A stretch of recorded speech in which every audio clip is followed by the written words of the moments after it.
everyone.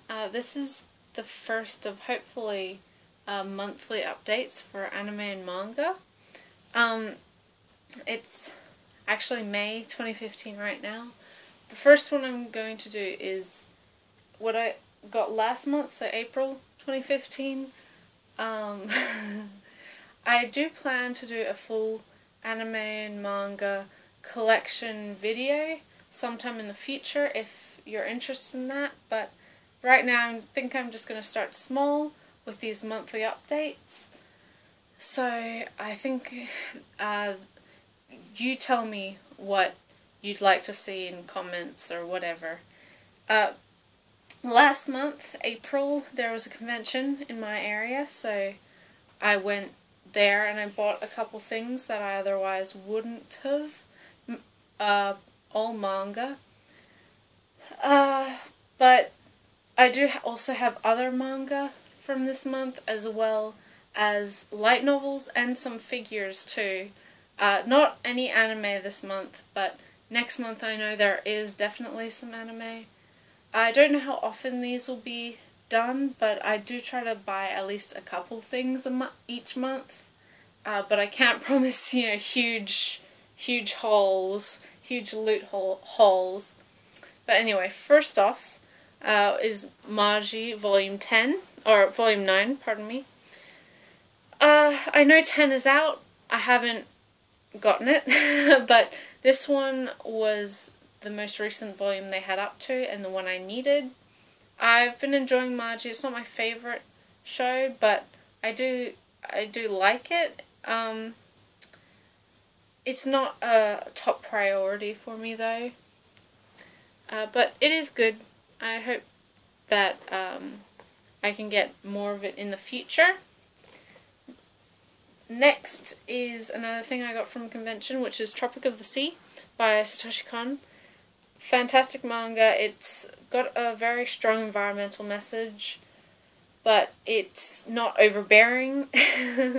So Kon's artwork is quite simple, but has enough detail to get the story across and the emotions across for the characters. I think even though it's only one volume, it manages to tell a full story. And it's an interesting read. If you're a fan of his films, or Paranoia Agent, his television show, or even his other manga, Tropic of the Sea is definitely something you probably want to look into.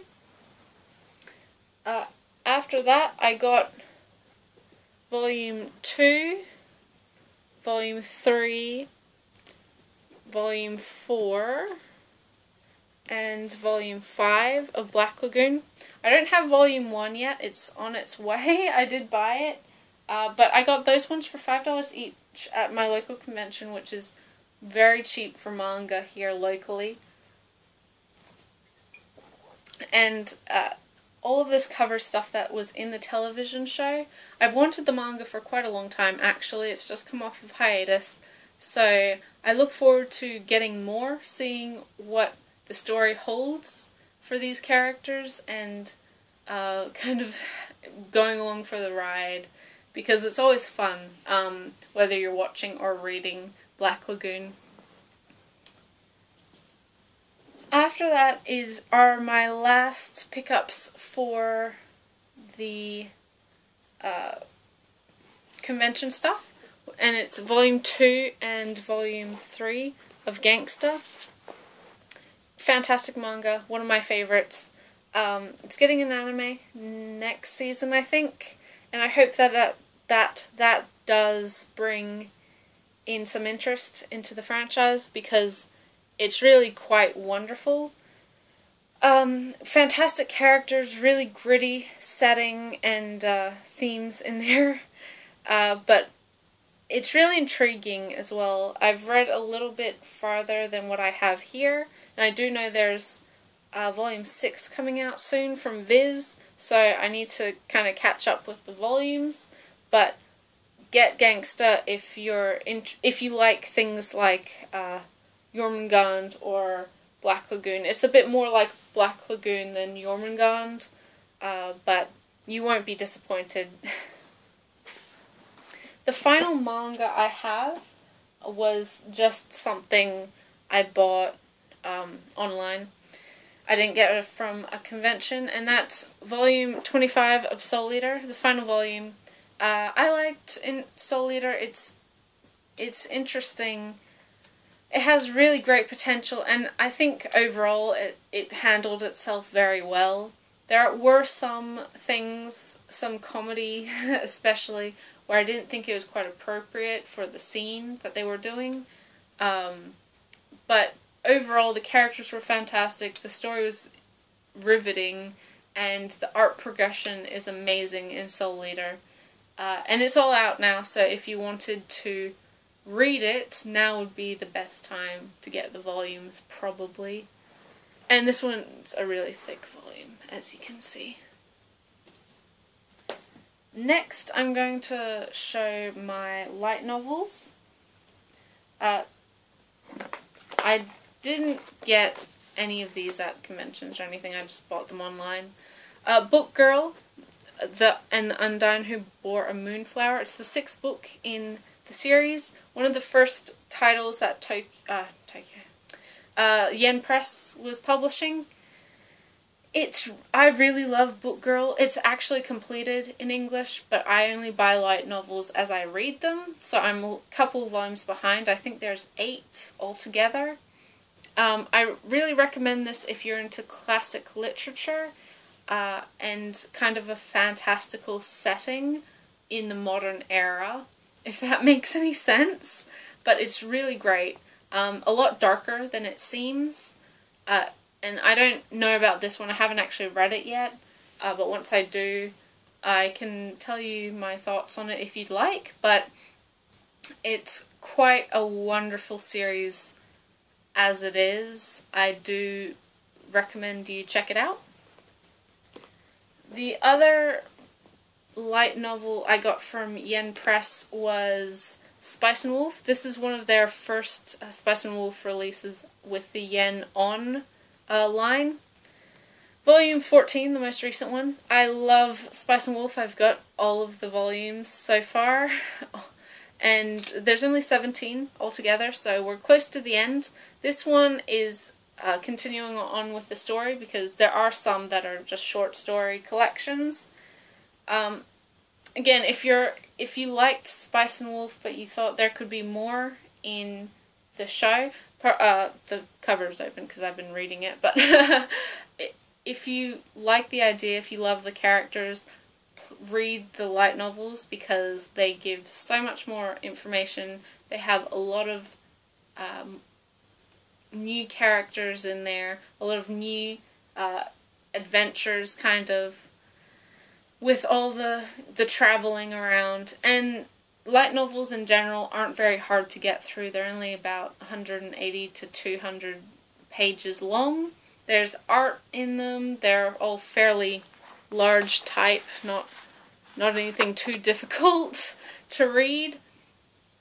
And Yen Press does a very good job. I think their releases are quite beautiful, especially with the Japanese artwork on there.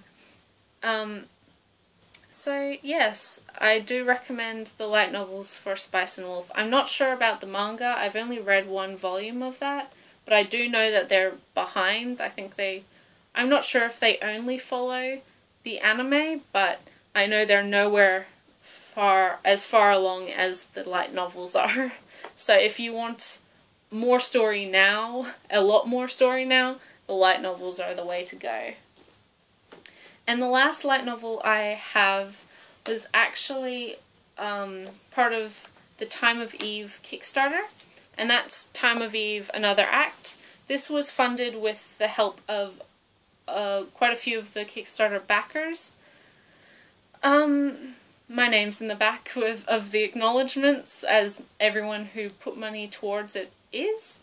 I really liked this novel. If you, again, are a fan of the OVA or the movie, it's similar, but it does add things. It has a whole chapter of new information, the prologue, and quite a few of the established stories have hints and new perspectives in them. So it's not just a rehashing of the original.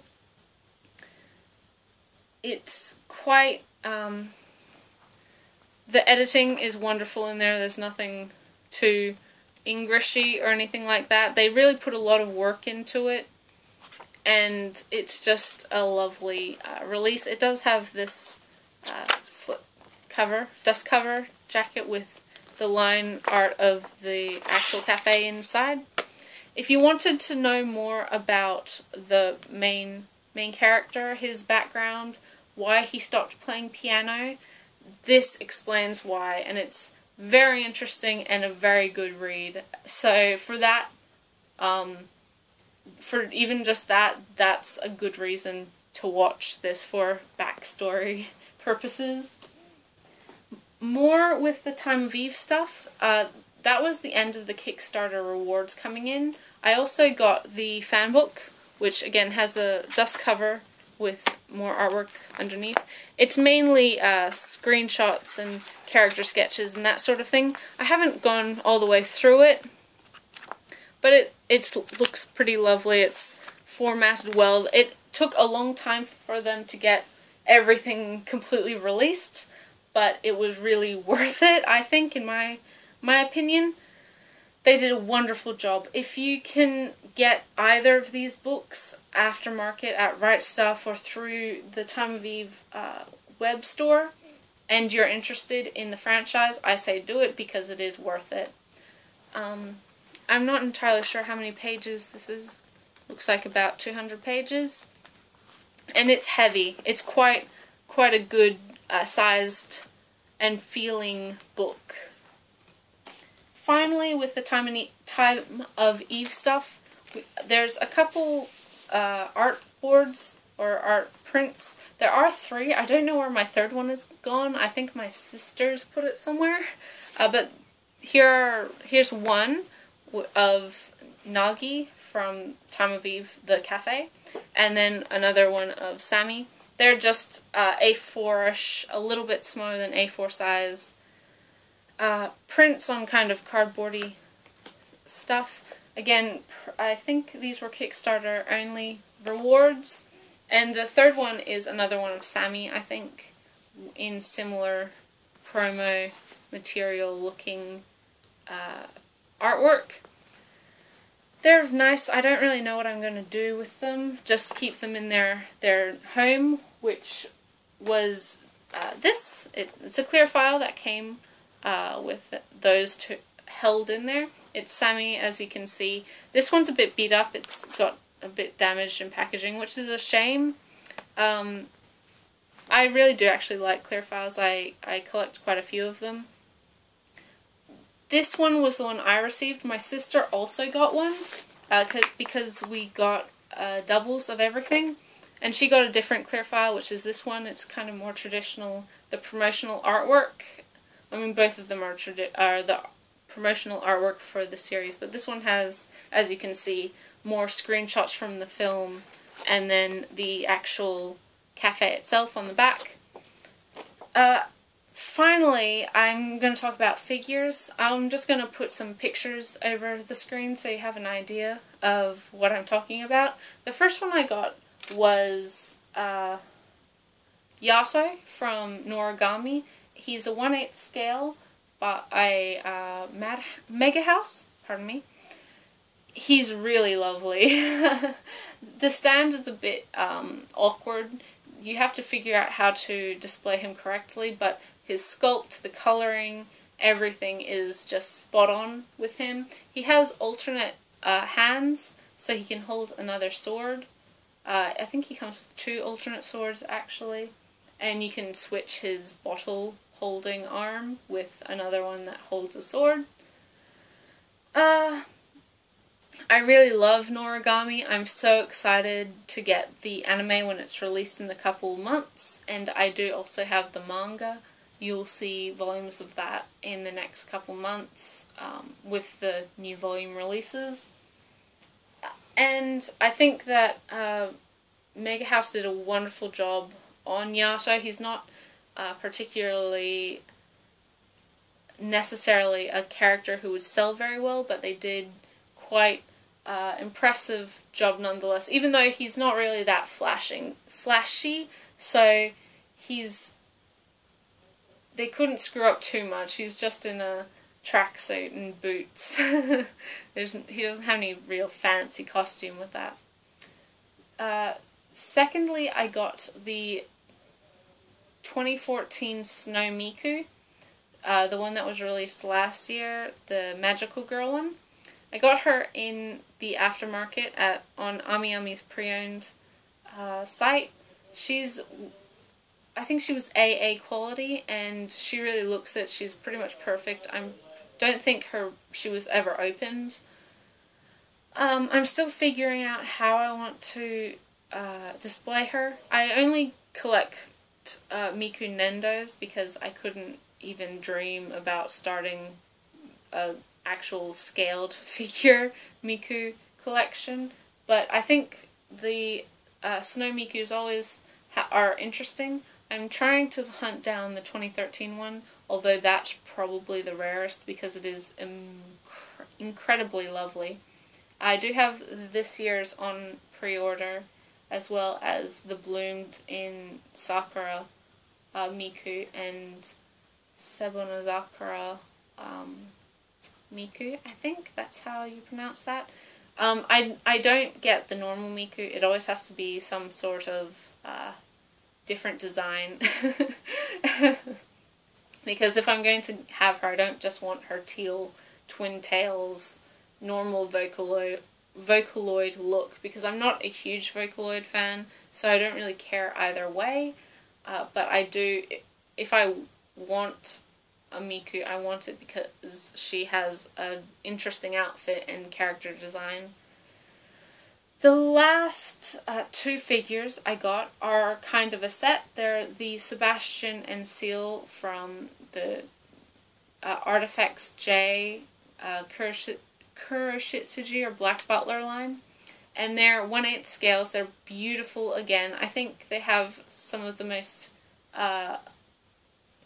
intricate bases for a figure I have, aside from Natsume Takashi from Natsume Yujincho. But they're kind of meant to be sold as a set, and you can display them together. I have them next to each other, but not on the same base as some people do. Seal is really lovely. I think his sculpt turned out wonderful. They've got a lot of details there. The wrinkles in the clothes, the stand, as the knight chess piece is amazing. It's not overly